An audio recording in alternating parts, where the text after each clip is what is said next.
Hey everyone, and welcome back to another video. And in this video, I'm going to show you how to use the Partiful app. Now this video is going to be particularly useful for individuals. Let's say that you just heard about the Partiful app. How do you actually go ahead and use it? Either way, this video is going to be short, sweet, and simple, guys. There's not going to be a lot of steps involved. But what you're first going to do is that you're going to go into the Partiful app. And then how it works is that if you click on the plus icon on the bottom middle side, this is going to allow you to create an event. So from here, you could actually go ahead and title your event. So we'll title this event My Birthday Party. And then you can choose different fonts, okay? So you can choose a classic font, an eclectic font, a fancy font, or a simple font. Now the middle image, you can either use one of their pre-built images or you can upload one yourself. So here we have different posters, we have different GIFs, we have different categories. So we'll do like a dinner party and we'll do it with wine. And there you have it. So now we've edited the name of the event and the cover image. You can decide when you want your event to be. And if you can't decide, you could also poll your guests.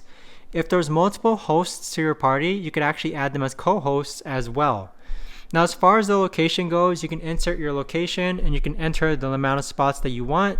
We'll say 30 at max, and then we'll allow a wait list. You could also add a description to your event. You could add a registry, and you could also go ahead and add links and such. You could add a dress code, a food situation, and additional info.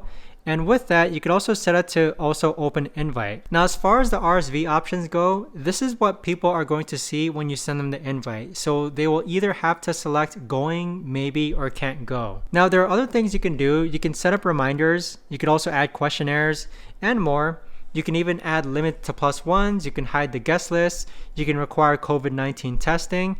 So there are so many different settings that you can add to your Partiful event, which makes it super robust and easy to use when it comes to planning events. So that right there, guys, is the best and easiest way that I know of to actually go ahead and use the Partiful app. If you guys know of a better or easier way to actually do this, let me know in the comments down below. I would love to know. Thanks so much for watching, everyone, and I'll see you guys all in the next video.